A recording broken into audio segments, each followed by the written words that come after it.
Good evening to all of our listeners. We can actually say that now, to all of our listeners. It's no longer one or two. It might be actually three. And Lou. And you are listening to Good Talks. Good Talks Live now. YouTube Live. It's like we went on, we were supposed to do the podcast. But then it was like, wait a second. What if we were able to do this live? And here we are. So yeah, today's an interesting one. Why is it, you ask? Well, I'll tell you. Since you asked. It is the day after. Well, technically. Okay, go ahead. Technically. That was on Tuesday. Tuesday was the election. The day after we found out, for the most part. Well, that's what I mean. It's not completely confirmed yet. Yeah, we still have a long way. Yeah.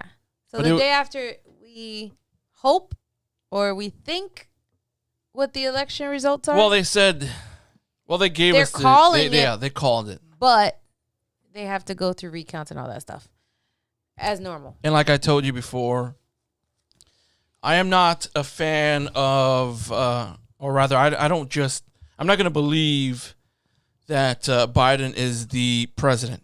I was going to say, just dive into it. So for whoever doesn't know. Yeah, you've been living under a rock. Most news stations have called Biden and Harris to be the winners of the election. I mean, wouldn't it be all news stations, I guess? Well, I say most because we haven't watched every single news station. Yeah, we haven't. So yeah, I mean, most likely, right? I mean, I would think they most did say likely. CNN was the first one. That's what I saw on Facebook.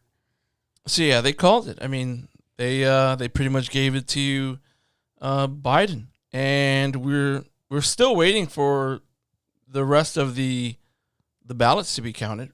Right? Yeah, I know. States are still counting ballots. So it's not. But I guess when they get over a certain percentage over, one candidate over the other one, right? That's when they can call it. And what was it? More than what? 0.5 or something like that? Yeah, I think it's like 0.5. That they're or at least over 1%, because I think now it's over 1%. Right. And I mean, it's the day after.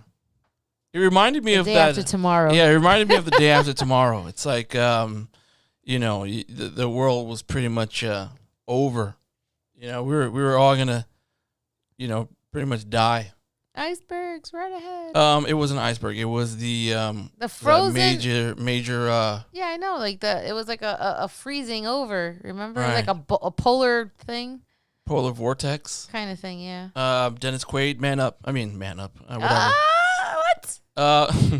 So yeah, it is the day after, and I remember when like it was yesterday, where I got a call from actually my mom told me, and she was on the phone with my aunt, and yeah, I was like, what? But we weren't even watching TV. Now, mind you, we've been like watching TV, or let's say cable news TV, all freaking week. Yeah.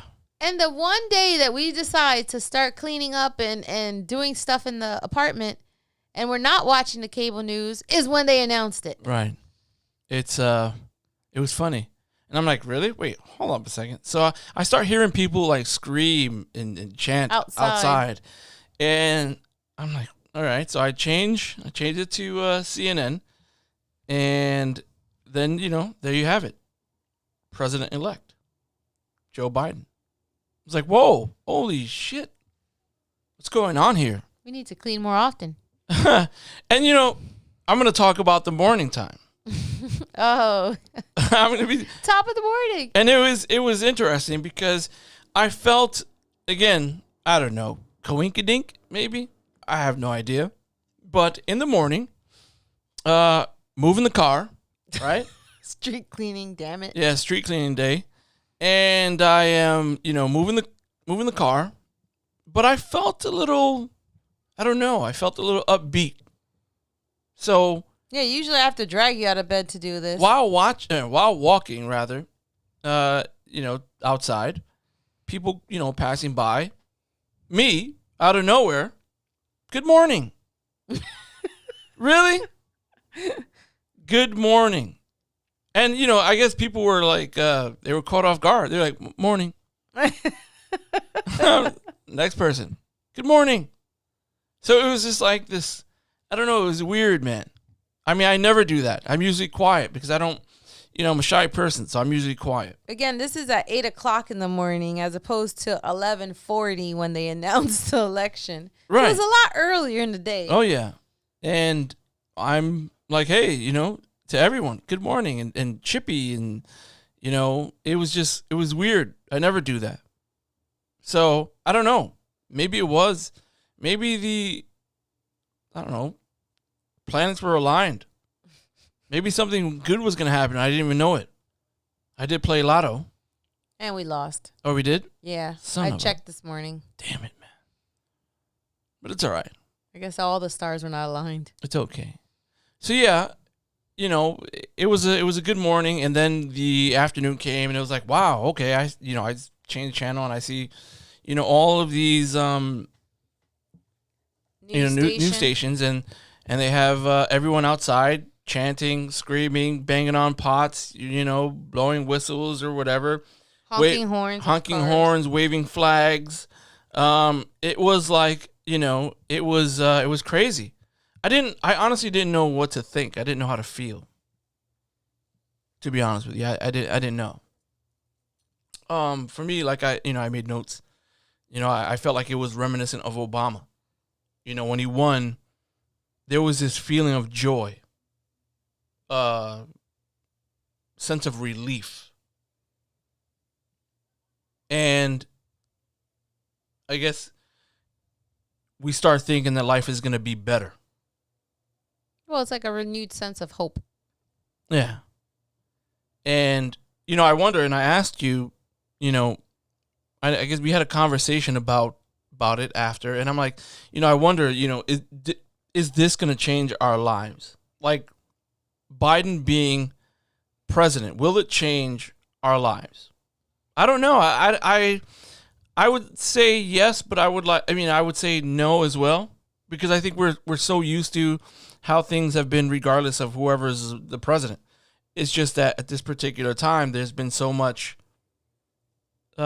hatred that you could visibly see now. Mm-hmm. And very I think outwardly displayed. That was my issue. So I don't know. I mean, the reality is, I'm still not going to go out at night. Right? I'm not going to go out there. I'm not going to, take a leisurely stroll at 10 o'clock at night in Harlem. I'm not going to do that. I mean, I know, some people in the area, but like, I'm not going to do that. Let's not get ahead of ourselves. I know. So it's just like, no, you're still going to get robbed. People are still going to get shot. People are still going to get stabbed. There's still going to be racism. They're going to tell us that we need to move. Yeah, it's like, that never changes. So again, what did it really do? Like, what did this election do for us? Well, for anyone on the live chat, or rather who's listening, feel free to let us know what you felt yesterday or today, the day after. The day after.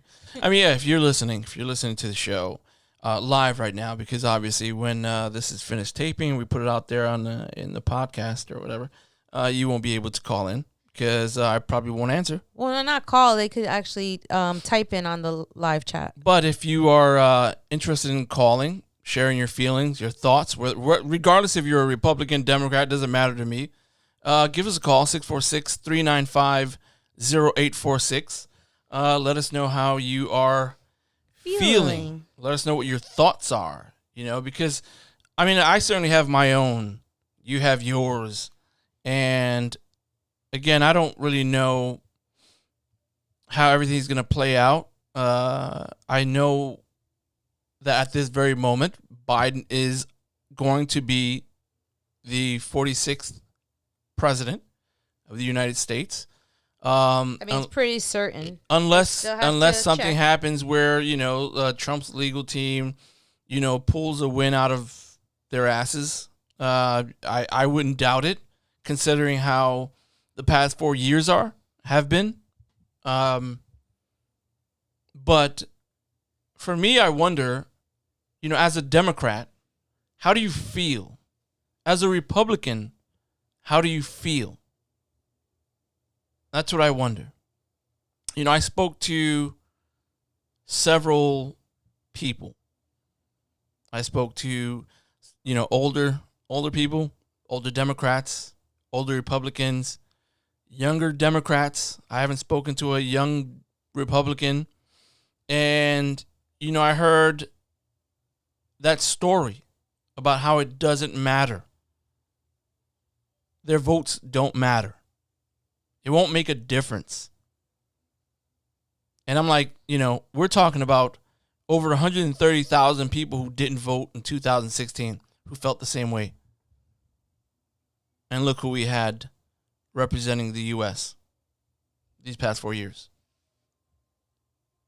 I mean, luckily, Lou and I, we had a conversation with our son because he wasn't going to vote. And, he felt the same way. It's like it doesn't matter. He didn't like either one of them, Biden or Trump. But he didn't want to vote. He didn't care to. And that's what happened in 2016 with a lot of people. Over 100,000. Over 100,000 people. And then you had those 100,000? people. 100,000? I thought it was more than that. No, it was over 100,000 people who didn't vote. And then you had those who voted for like some random person. How many people voted for Kanye? I don't even know if that's true. Oh, I did. To be honest, he wasn't on a ticket in New York. He wasn't? Because I did check. Because I was curious. And I did look, and no, he wasn't. Yeah, okay. Yeah, I was curious as well. Because you do have people who, send out these messages, these memes, these posts or whatever out there on Instagram, Facebook, and stuff. I remember an old player I coached, right, and she had posted something about the presidency being called. And I'm just like, where did you find this out? Like, what? The president being what? The votes. Everything being called. Biden winning. This is like way before they even called it. And she was kind of taken back.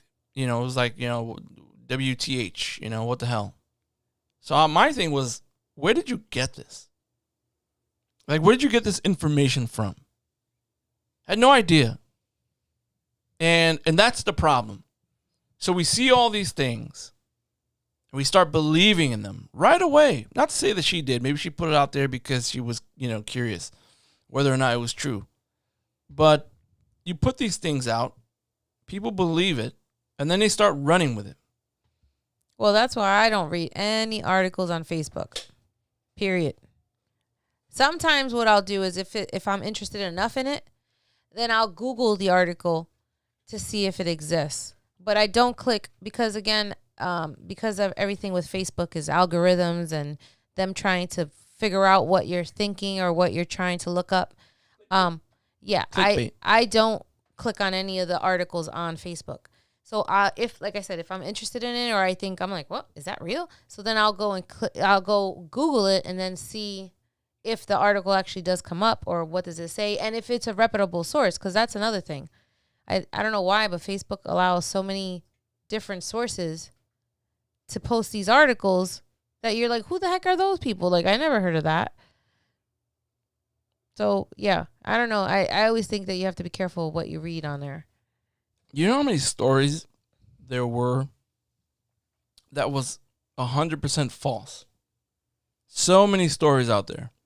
And, of course, when you start getting close to the, election day, you're going to get more and more and more. And I think that's one of the biggest problems. So we're responsible. We're responsible for what happens as well. And I think a lot of people just don't get it. They don't realize that, you're responsible just as much as the networks, the news stations. Oh, remember that there was a Netflix documentary that I watched. I don't think you got through it. Oh, I think that was Norita actually pointed that out to us. Yeah. To me.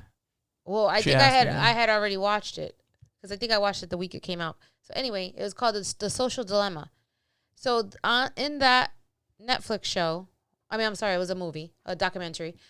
They mentioned that they noticed something. So like if, let's say you Google global warming or climate change or something, you Google it, not going through Facebook.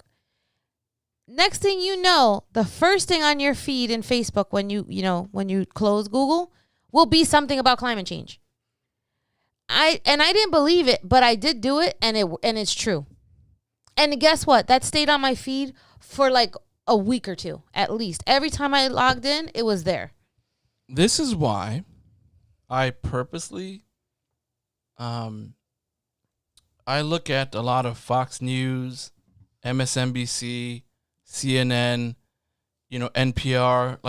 I look at every news source in order for me to kind of put, 2 and 2 together. That's what I do. But you do have a lot of people who just focus on one news station. CNN, Democrats, right? I guess. Fox News, Republicans. Or MSNBC is also. Right. But I don't really like to do that. So for me, it's just like, again, going back to the day after today, it was kind of emotional for a lot of people. It was emotional. It was emotional for a lot of people because it meant so much for them in regards to having change. And like I've shared with many people, it's not necessarily the president that is the one to look at for the downfall, for whatever it is. It's not just the president. It's not the responsibility, And I think that's one of the biggest problems. I feel that is one of the biggest problems because people overlook the House. They overlook the Senate.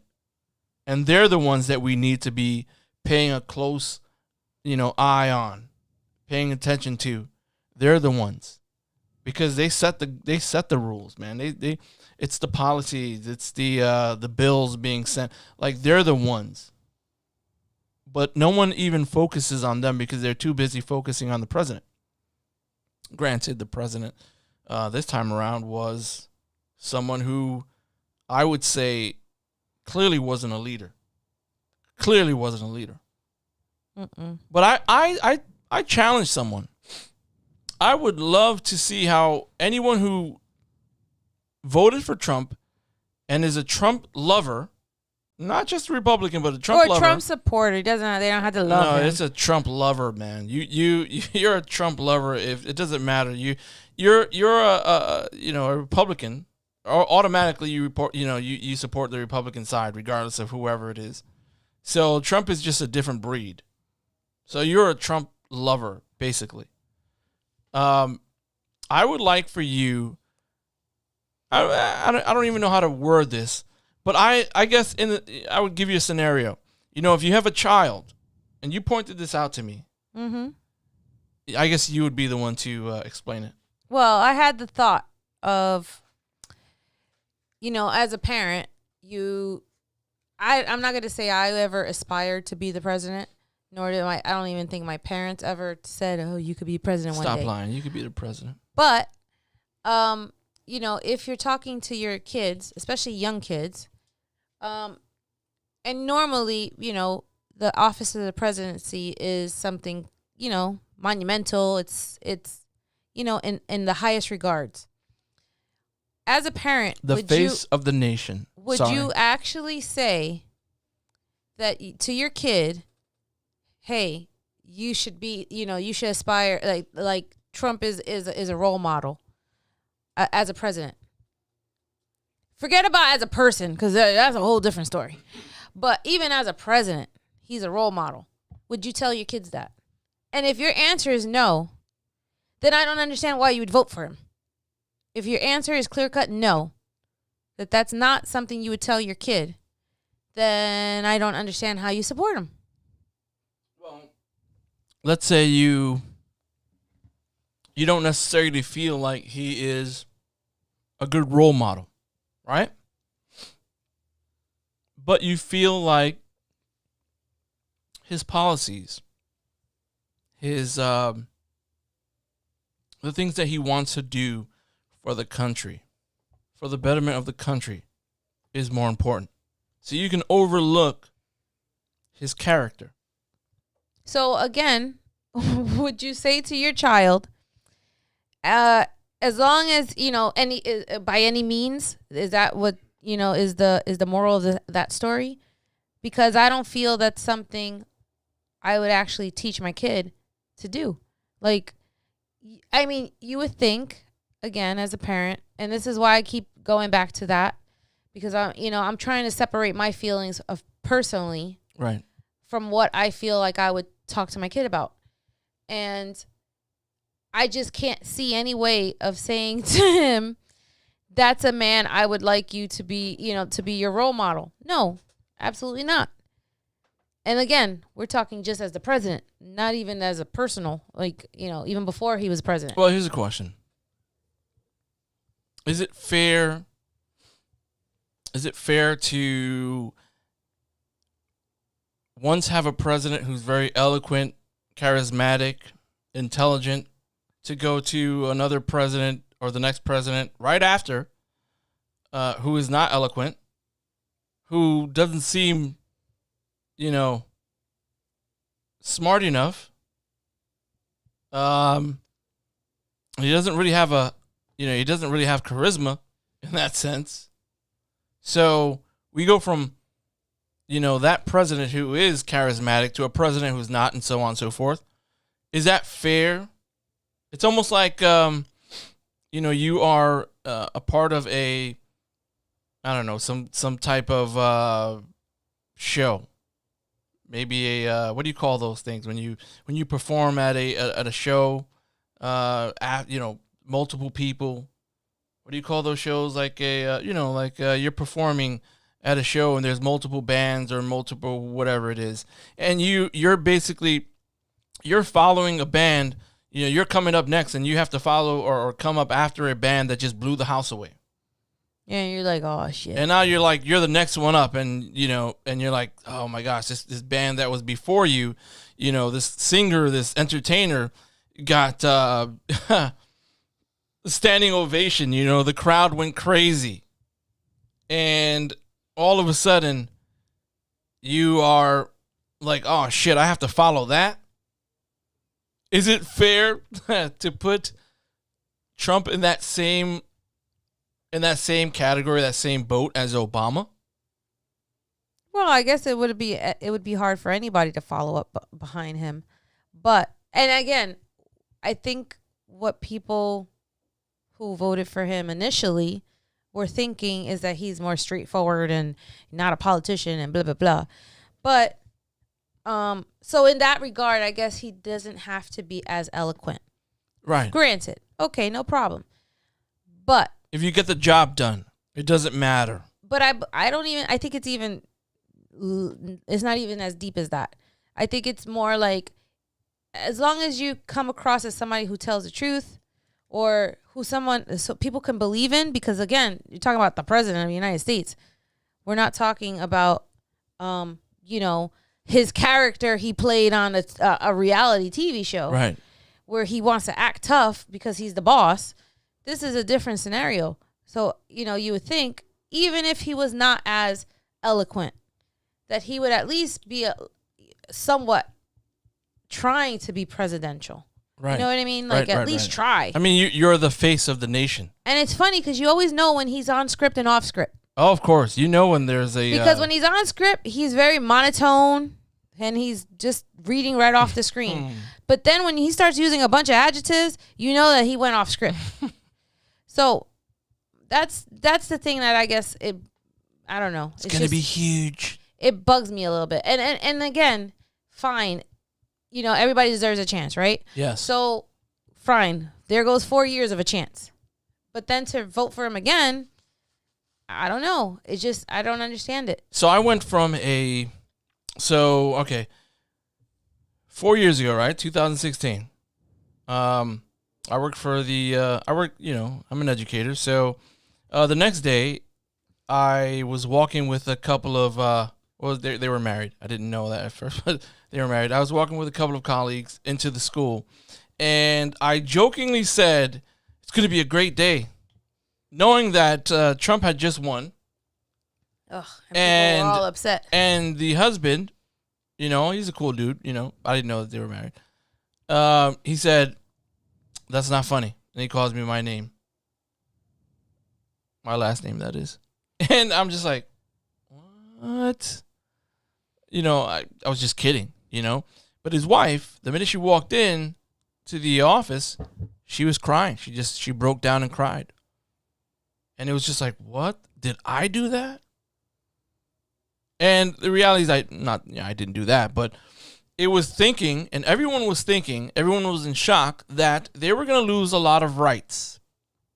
A lot of rights. Hello, especially women. Right, exactly. And they were just destroyed. And again, these were not just like people jumping to conclusions. This was based off the things that he said during his campaign. And that's where I think a lot of, anxiety on the day after that election, why it was there. Because you're like, oh my God, like now, and mind you, I think at that point, if I'm not mistaken, I started watching The Handmaid's Tale on Hulu. Yeah. Oh my gosh. It was literally as if it was playing out in real life. It started out as a government thing, and, then they took women's rights away and all kinds of stuff. And serious. And women become like second-class citizens, basically. So it kind of it's scary. It's scary. And going back to what you were saying about last night, about watching the speech. And as a woman, and it was funny because I didn't tell you this last night. When we were watching, and I know you noticed it because you showed me your phone, and we have this thing on iPhone where the picture comes up as like a memory. Right. So it comes up on your screen. Random pictures in your phone. So the picture while Kamala Harris was speaking was Mamita and me, right? That was the picture that came up. Her grandmother. Yeah. And that made me sentimental because she, as well as my mom, as well as my other aunt, which is my Titi Monsi, to me are the epitome of strong women. And for her picture to come up while the first female vice president is talking, it just kind of was like, whoa, like I wish she was here to see that. Like I don't think she would have ever guessed that would have happened, let alone a minority and a woman. That's like even a bigger, right, a bigger thing. So, as a woman, it was a proud moment for me. Like I don't know how else to explain it. I understand. It's just like finally, they, for whatever reason, Hillary Clinton didn't get elected. Right. But to see someone as another woman in that position, and for that many people to vote for her as well, because it's not only for him, because we already know it was something that she said that was actually misleading last night. She said that she was the first woman on a ticket for a president. That's not true. No, it's Sarah Palin. Sarah Palin was. For the Republicans with John McCain. And she actually sank his chance because people thought so badly of her that she literally sunk his chance. Palin, right? Sarah Palin. Yeah, not on purpose, obviously. And mind you, McCain was revered as one of the most genuine, honest, and I would say trustworthy Republicans during that time. And it was funny. His daughter was, I think she was talking about it on The View. And she said at the time he actually wanted to pick a Democrat as his vice president. Right. But that was like so taboo. Right. That he was talked into not picking another Republican. So then he thought, okay, I'm going to pick a woman. Right. And then he ended up picking her, and that just like sunk his chance. Which is a good thing because it actually goes into this recent interview with Tulsi Gabbard, who where's it? She's Hawaii. She's from Hawaii, I believe. What was her position there? She was a senator, I believe. Or she's either a congresswoman or a senator. Right. And she was running for presidency. She was running for the presidency. And she was pretty much ousted. Like, I don't know how long. No, she held out a long time. She did. Before she dropped out. Yeah, but, you know, she was pretty much done. I don't know how long after, but she just stayed in the game. I don't know, maybe looking for a Hail Mary, a miracle or something, or to just keep pushing out the truth about certain things. I don't know. But she had an interview with Joe Rogan on his podcast, the Rogan Experience. I see it every now and then. It's actually pretty cool show. Decent podcast. I don't really listen to podcasts that much, but it was actually pretty decent in my eyes, or my ears, I guess. Either way, your ears. So there was an interview. She had an interview with him, and she goes on and she's talking about how things are done in the House. And going by what you said, there is this like taboo or whatever, because it doesn't seem as if the Republicans and the Democrats are allowed to work with each other. Anyway, this is an interview, that portion. Take a listen. Like when I first went up after I got elected, where after every election happens, the new members of Congress, they go and they have what's called new member orientation, and they give you these books, and here's the maps, and here's where your office is, and you know all the administrative and logistical stuff. But very quickly, I would say within the first few days, where we first come in together as Democrats and Republicans, immediately, okay, Democrats go this way, Republicans go this way, immediately separated. And what we're told right off the bat is, look, this is about getting wins for our political party. And if you work with a Republican, then that's going to hurt the party, especially if you work with a Republican that the Democratic Party is trying to take out. Forget the substance of the idea. Forget the substance of the bill. And this happens on the opposite side as well. Republicans with Democrats, both political parties are guilty of this, where they're really putting the interests of the political party ahead of the people who just voted for us to go and serve them. And not just the Democrats who voted for me, but yes, the independents and the Republicans, both who voted for me or who didn't, but who I serve as part of my constituency. And I've continued to see this where, you'll have a bill that because it's a Democrat bill, Republicans will vote against it, substance aside, or a Republican bill, Democrats will vote against it just because it's a Republican bill. But then, hey, if they come in and, a month or a year later introduce the same bill or a similar bill, but now because it's a Democratic bill, okay, everybody, hey, let's go and support this legislation. You can imagine why there is so much gridlock in Washington, why nothing really gets done, and ultimately how this divisiveness and this hyperpartisanship is hurting the ability for the needs of the American people to be served. So yeah, I can 100% see that. There is this blockade between the Republicans and the Democrats in the House, the Senate. And I think that is primarily what happens, what goes on a lot of the times. And we just can't seem to get things done. And that was kind of evident during this pandemic with the House, sending out a bill. Various bills. I think it was more than once. Sitting on Mitch McConnell's desk for roughly 6 months or so.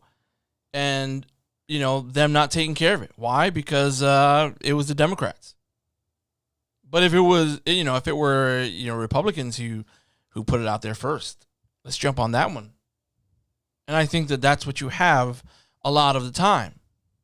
And this is why I say it's not really about the president. The president is not the one who's creating these things. He or she is not the one who's responsible for this. It's the House, the Senate. They're the ones that come up with the bills, sponsor bills, all that, all the good stuff. So it's crazy how, a lot of people believe that the president is the problem. I think the president is only part of the problem. The president is the face of the nation. The president is the one that should be able to, try and make both sides work together. But it didn't seem like it was going to do, it wasn't going to be like that this, with Trump. And that was my issue. That was my issue. Back during Obama's last term, the last 2 or 3 years, it was Republican Senate. Mm-hmm. And he tried to, they tried to pass so many bills and, stuff for the people, but the Republicans pretty much blocked them all. And they made it very difficult for Obama to, sign a lot of bills. And you can Google it yourself. You can find out how many, bills, Obama signed in comparison to Bush, Trump, and so on. It's out there for everyone to see. So it's not really the president that you really have to keep an eye on. What it is that the president is, the leader. It's pretty much the coach, the parent, so to speak. You have two bickering, siblings. Now, is the parent going to allow this to continue to happen? Or is the parent going to say, hey, you little shitheads need to talk to each other, work, come together? Well, that's when he ends up jumping in and making an executive order. But, I think they can't do that but so much. So it's not like he can keep just making executive orders for everything. Yeah, but it didn't seem like he really cared to work with the Democrats either, right? Who? Trump, that is. Oh. And it was very difficult. Nope. Super difficult. Of course, he's bitter. He's bitter. He's pissed off because he was impeached. So, but at the same time, it's like, dude, you have to take care of your people. The United States of America, the citizens. And last time I checked, you work for us. Mm-hmm. We don't work for you. You work for us. The House, the Senate, local government, you work for us. It's up to us to make changes. And quite frankly, I think that a lot of people in the House and the Senate need to go. Democrats and Republicans alike need to go. You have a lot of older folks who are, who think that it still needs to be the same way as it used to be over 30, 40 years ago. No, it's not. Times are changing. Of course. And coming back to the present, yesterday was, it was a joyous occasion for many people because they're hoping that they're able to get the fairness, the justice, the equality. You have a lot of people riding on these things, man. The gay community having to, worry about not marrying the person that you love or getting the same rights, as a regular married couple. As a regular married couple. I think it's a shame. I think it sucks. I think if you love someone regardless of whatever your gender is. It doesn't matter. Mm-hmm. The same thing for the immigrants. Last time I checked this, the United States was built, man. Was built by immigrants. Like we said, if you're not an Indian or like Navajo or the settlers, the Indians that were here, then you're an immigrant. Somewhere along the line, you're an immigrant. How many of Trump's wives were American citizens? I don't. Wasn't like Marla Maples? I would think is the only one that was American. Marla Maples was like the only American, wife that he had. I believe so. And yet he's, oh man, it's hilarious. It's just hilarious. It's a lot of hypocrisy, and that's one of the biggest issues. Again, I keep going back to, those who say it doesn't matter. Well, your vote does matter. It does matter. It's just that you have to vote and keep an eye on all these other elections, like in the Senate, in the House, your local government. A lot of people vote for, who they vote for because they don't know anybody else. They don't know who's running. They don't know who's who. They only know, okay, this is a Republican. I'm going to vote for a Republican. I don't know who it is, but who cares? It says Republican, so that's what I'm going to do. Democrat, same thing. Vote for a Democrat. That's what I'm going to do. A lot of times people don't know who it is. Mm-hmm. They just vote for the familiar face, not knowing that things change. People are changing their lives. These people in the House and in the Senate, they're changing our lives. And it's clear case. And that's exactly why they needed Trump. He needed them make that bread for his companies, and they needed him to stay in their seats, make that money, change our culture, change the U.S., make sure that we become conservative, which is crazy. And backwards. I don't see how that's possible. It's just like, that's just nuts. Lindsey Grahm is a clear case. This dude literally said, if you are a black person, if you're African American or I don't remember if he said Asian or whatever, if you are an African American, I forgot the other one, you can freely walk around North Carolina as long as you're a conservative. I thought he said that about women too. That was the latest one. If you are a woman who is against pro-life, you can walk in North Carolina freely. No, you mean against pro-choice. What'd I say? Pro-life. Okay. If you're against pro-choice. Yeah. Or pro-life. No. Pro-choice. You mean if you are for pro-life, then you can walk freely. Against abortion. Yes. I was trying to find a way to not say that, but yeah. You can walk freely in North Carolina. As if he controls it. I don't understand it. So you're okay to walk freely as long as you're a conservative. And notice everything that happened within the 4 years. Within the 4 years, we have 3 Supreme Court justices who are what? Conservatives. Notice that. Right? So, Trump, you scratch our back, we'll scratch yours. We need these conservative justices on the seats in the Supreme Court. We need that. Please do us a favor. Let it happen, and we will support you. We will support everything you do. We will fight for you, even if it means selling my soul, which Lindsey Grahm did. And it was funny because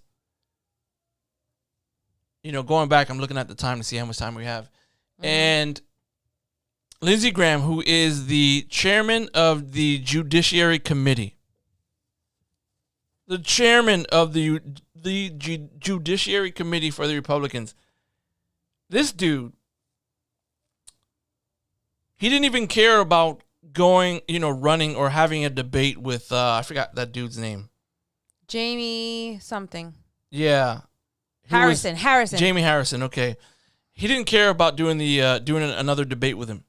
Because he flopped so badly at the first one. It was, Harrison just creamed him, man. He brought out everything. And again, these are facts. It's not like it's bogus crap. These are things that are coming out of Lindsey Graham's mouth, the senator. And he pretty much used it against him. Now, obviously, people voted for Lindsey Grahm because he's a familiar face. No one really knows who Jamie Harrison is.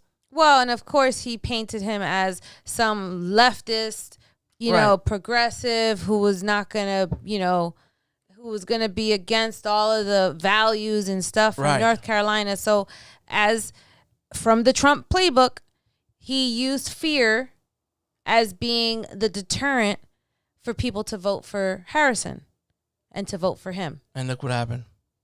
He got voted. He's he back. won it again. He's back in it, right? Because again, conservative rocks, right? But these are the things that, many people don't realize. Like, it's not 100% the president. Your Senate, your House, they're the ones making up the laws, man. They're the ones that are going to screw you over. They're the ones that are going to do it. But everyone is just focused on the president. Lindsey Grahm is a clear case. Now, mind you, again, like I was saying, Grahm is the chairman of the Judiciary Committee for the Republicans. Now, he's supposed to stand for, rights, equality, justice, and so on and so forth. Dude was literally begging on Fox News for people to support him because he was losing financially to donate and stuff. Yeah, he was literally begging for money on Fox News. It looked like he was gonna cry too. Yeah, he looked like he got emotional about it. Again, I can play it for you, but it's just too long. But then what happens? After the election, the results came out, and Lindsey Grahm is over here, again, chairman of the Judiciary Committee, saying that he was going to pretty much donate $500,000 to Trump's legal team. To contest the election results in some various states. With reaction, Senator Lindsey Grahm won by a big margin. By the way, the polls were off in your race by about 15 points as well. Not a single poll predicted Susan Collins would win, and she won by 7. Yeah, mainstream media polling is designed to suppress Republican votes. I won by 11, Susan won by 7 or 8, Mitch won by 21. It's a game they play with their polling to depress the Republican vote. But I'm here tonight to stand with President Trump. He stood with me. He's the reason we're going to have a Senate majority. My race was overwhelming. He helped Senate Republicans. We're going to pick up House seats because of the campaign that President Trump won. I'm going to donate $500,000 tonight to President Trump's Defense Legal Fund. I've been on your show. You've raised a ton of money for me. Your audience was incredibly helpful to LindseyGraham.com. Give to DonaldJTrump.com so we'll have the resources to fight. The allegations of wrongdoing are earth-shattering. It makes the Carter Page warrant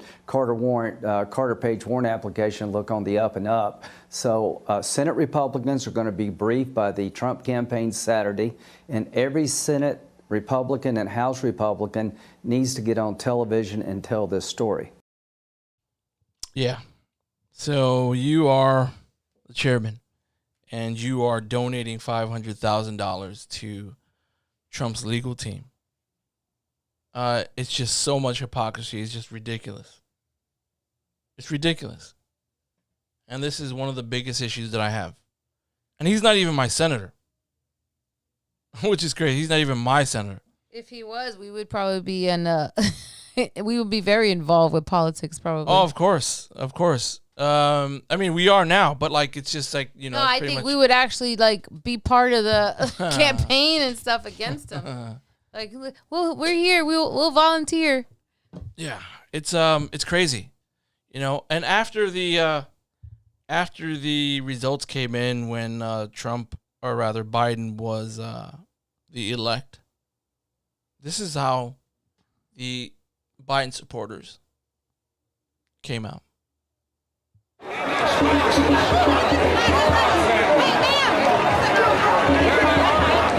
is the time to heal America. That's the blueprint that will start on January the 20th, 2021.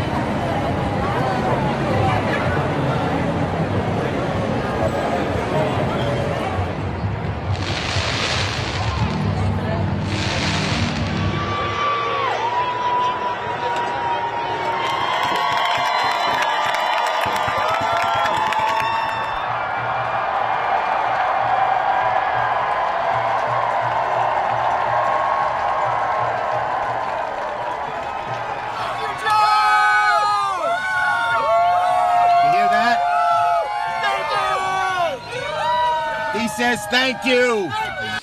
Yeah, that was Democrats, I guess, or I wouldn't say Democrats. That was supporters. Those were supporters for Biden being the president-elect.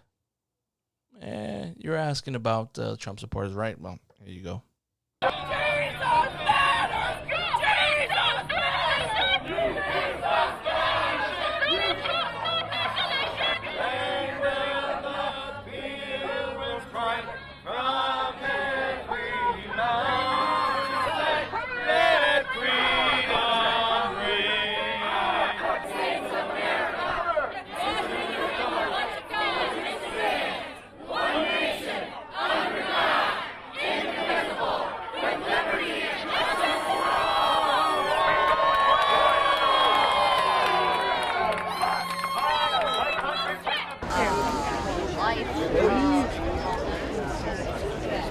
going to show up to talk? I thought maybe Bernie.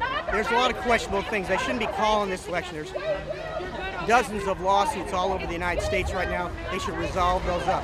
When the Gore-Bush election was occurring, Gore had lawsuits through 6 weeks. They should give this president a fair shake. If it's not reversed, if we don't get a change to the count, and it's a legitimate count, then he's going to be our next president. Unfortunately, I think that that's going to take our country off the edge of the cliff. So my reaction personally is I think it's a little premature. It just sounds like there's going to be multiple states with recounts and an awful lot of litigation. So I'm just hopeful that everybody stays calm in the country and waits to see how that transpires.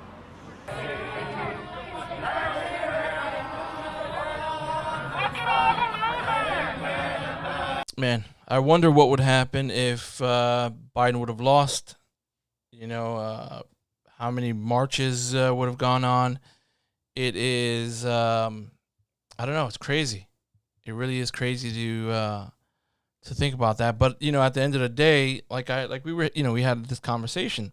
What are Democrats, I guess people who are looking to vote for Biden, what are they looking for? You know, why are Republicans or Trump supporters angry and sad, mad? Well, first of all, that woman who was screaming Jesus or whatever it was, just like crazy. But why are Republican Trump lovers so angry and so upset?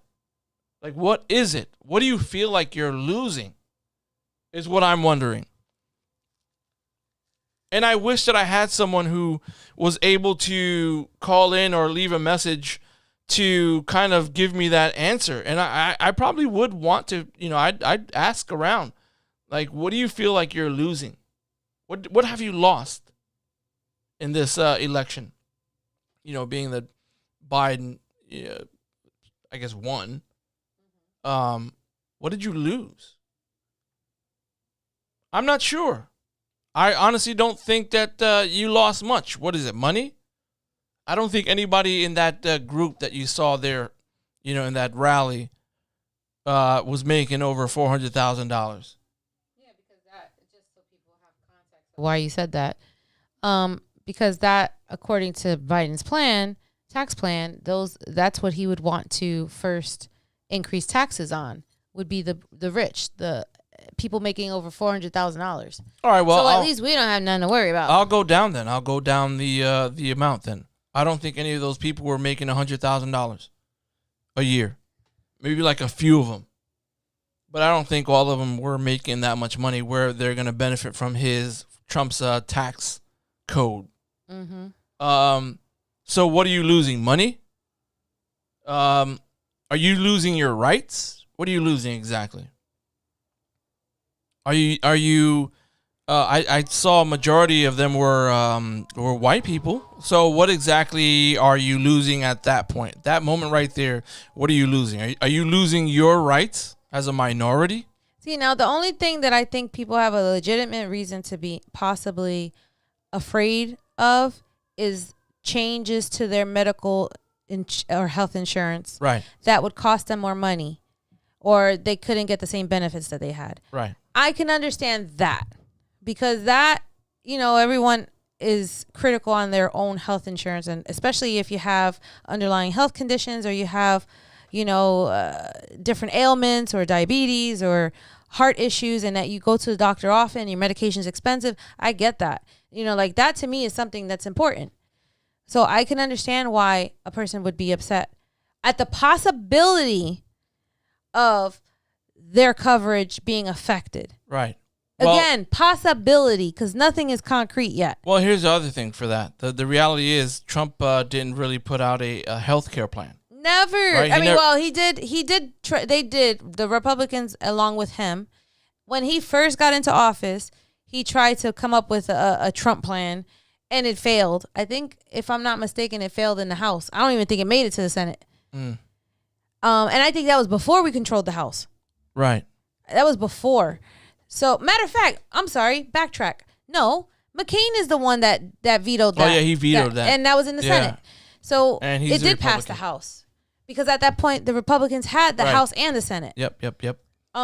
So for that, I understand the possibility of losing your coverage or being affected by the coverage or increases of premiums. I get it.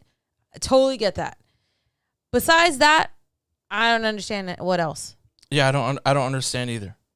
I really don't get it. Again, I mean, to be honest with you, nobody wants to pay more taxes. I don't want to pay more taxes. I know you don't want to pay more taxes. Oh, I'm owing. You don't want to owe taxes, especially. So I get that as well, as people always, are nervous about tax increases. Right. But again, if he's telling you that he's not going to raise your taxes if you don't make more than $400,000, then at least for now, what are you feel losing? Secure. Yeah, that's until just that my time thing. comes. It's just, what are you losing? Like, what is it that's making you sad? I know that when he was elected as the president, of course, I was dumbfounded because I figured in my mind, how would we as a country elect a dude who is just so idiotic at times, making fun of, people with disabilities, clearly, insulting women. Like, are we really electing this guy as our president, and as the face of our nation? And these are the things that he did while he was campaigning, right? And people still voted for him. Yeah, exactly. I mean, when he became the president, I thought, you know what? It is what it is. Let us hope that he does well. While many people didn't want him to do well, I hope that he did well, because again, if he fails, then we get screwed. Mm-hmm. So I wanted him to do well. And it wasn't like I was against him. Of course, I would work with the guy myself to make sure that we get things done. And it seems like, again, with the hypocrisy and the way the government is running, House and Senate, Republicans versus Democrats, it just doesn't, or, vice versa. It doesn't seem like it's going to work because no one wants to step up. And I guess you have to have a divided fucking government. I'm just tired of the finger pointing stuff. It doesn't make any sense. At least give concrete reasons. They didn't want to support this because of X, Y, and Z. Forget about saying it's because it's a Republican. No. It has to be more than that. And if it's not more than that, then it's sad. Because like you said, it's like two siblings fighting over a freaking toy. Right. Next thing you know, we're going to have to break the toy. And that'll be the end of the discussion. Both of you guys are not going to be playing with it, man. You're going to be screwed.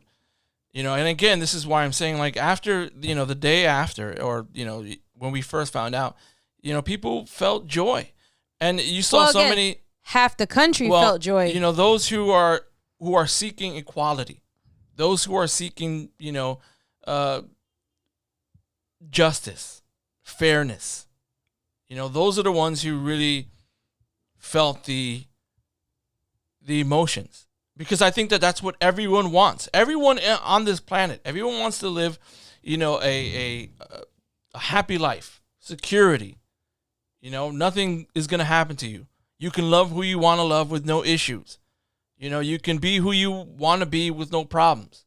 You get the same luxuries as the regular folk. That's what we want. So what are Trump lovers losing is my question. Because they're always making complaints. They're always bringing up complaints about things that really don't even matter to us. Like, I remember hearing stuff about, Trump, signed signed this executive decision, to give money to historical black colleges, universities. That's great.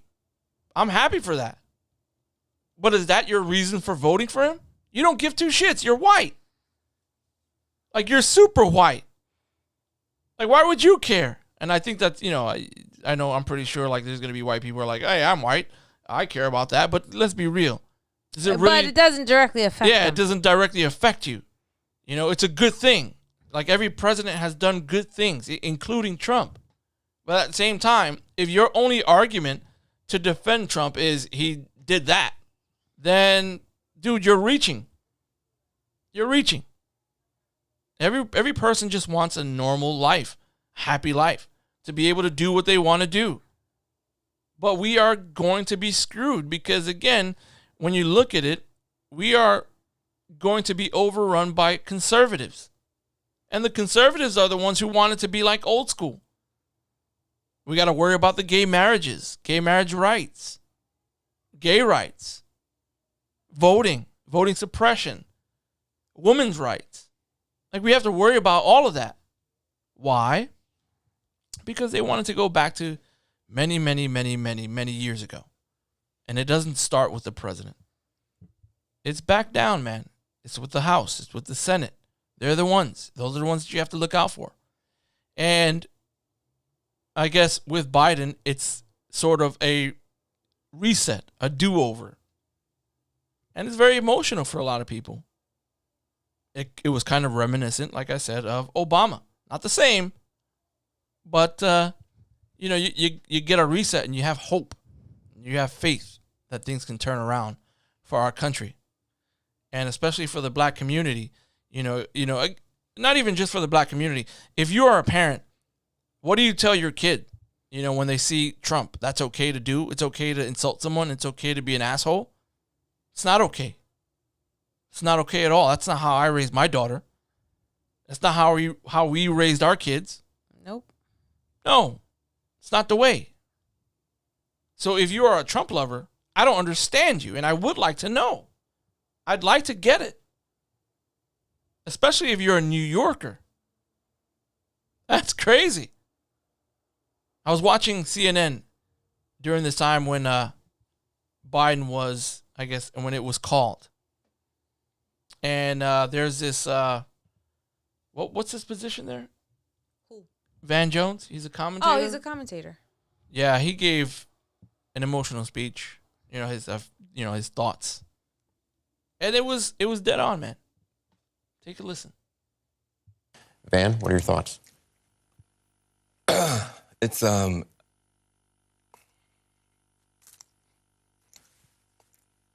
easier to be a parent this morning. It's easier to be a dad. It's easier to tell your kids character matters. It matters. Telling the truth matters.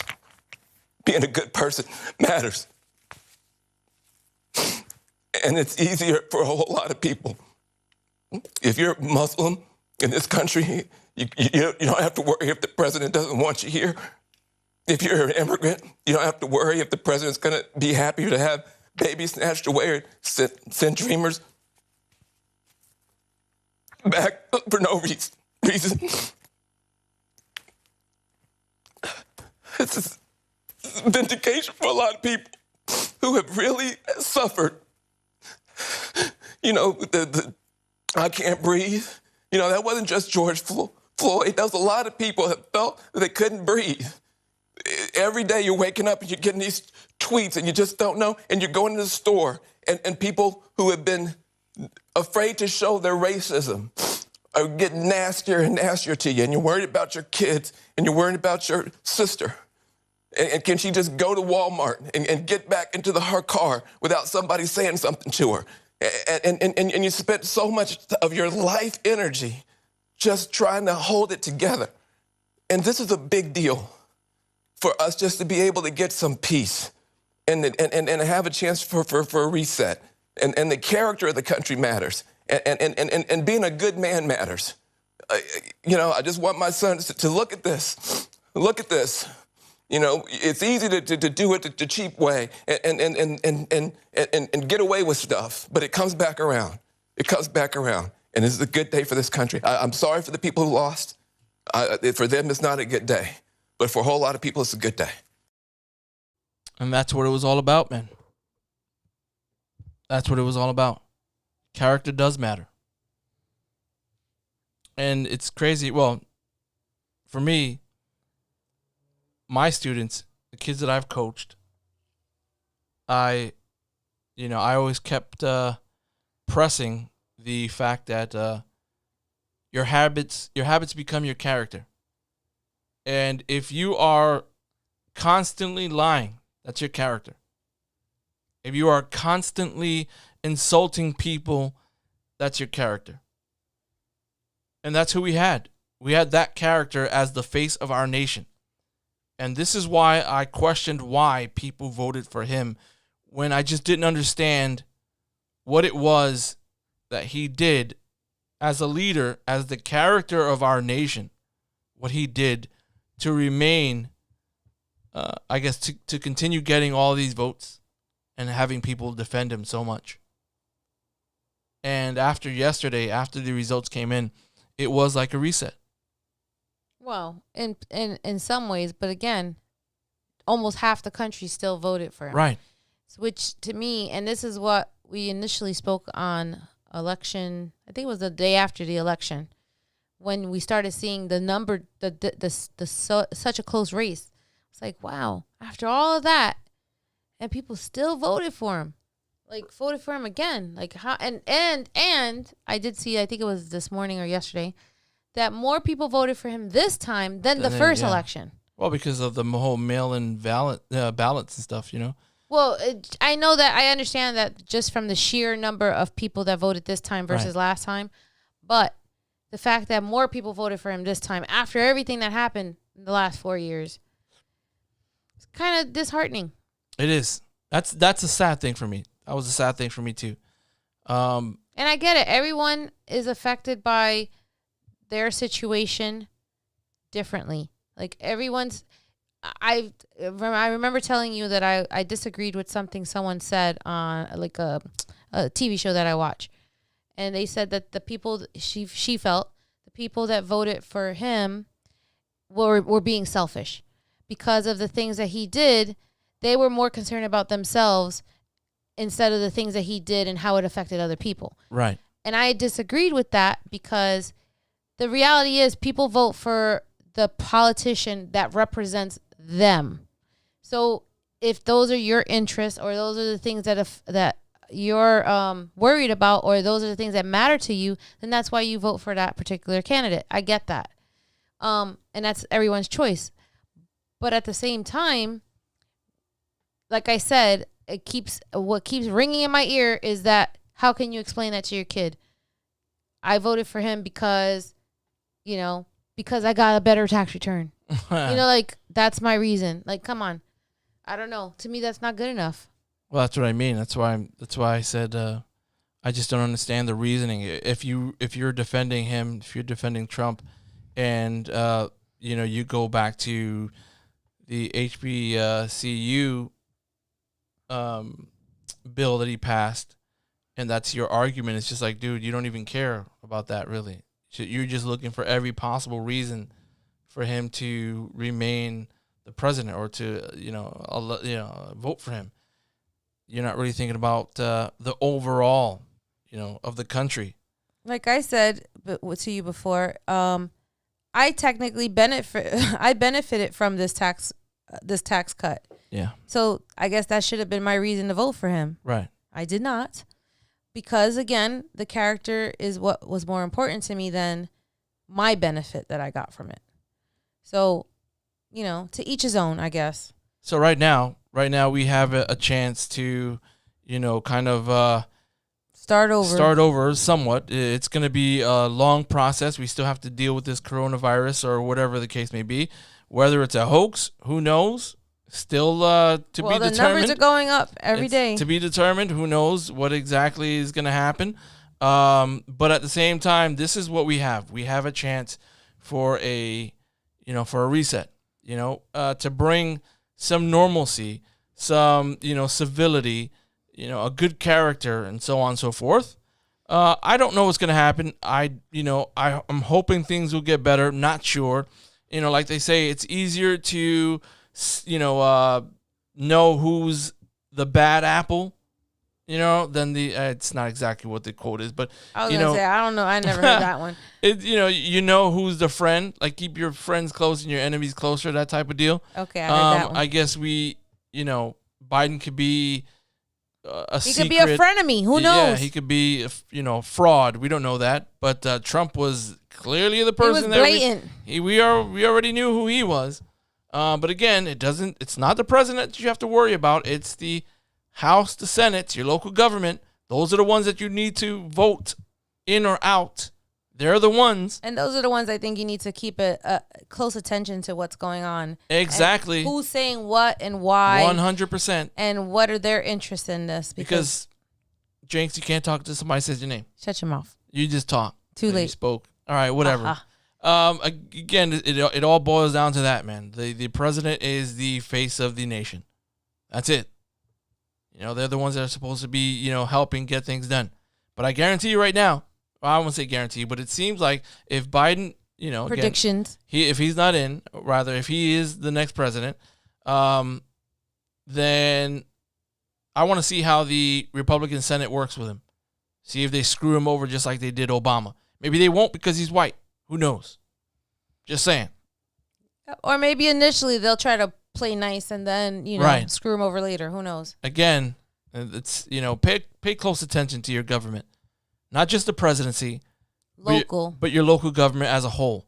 Your House, Senate, your local Congress or whatever, assemblymen, like all these representatives. People. These people are important. Pay attention to them. I know, again, my life is still going to be the same regardless of Biden being, the next president. But I think that there's a little bit more hopeful feelings in this. It's not going to be, misery.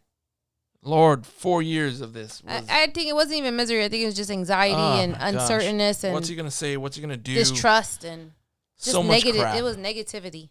So I guess that's pretty much it. We've definitely run over time. Yes, we are done with our rant. With this topic, with this subject, it's a lot. Can we move on to brighter subjects next week? Well, I mean, we can actually. I just waiting for this one in a couple of weeks. Actually, every other week we're gonna be doing something live. So that's pretty much it.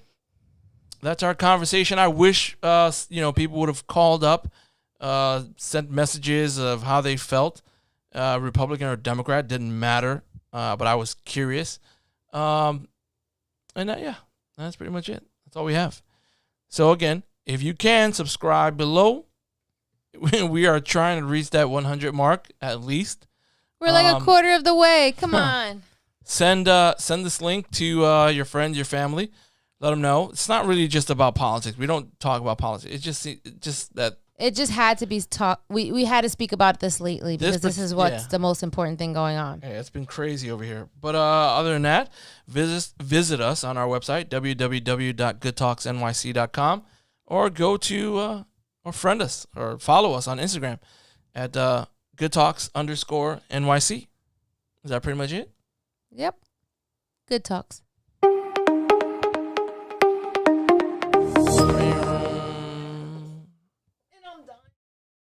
Oh, yeah. Bye-bye.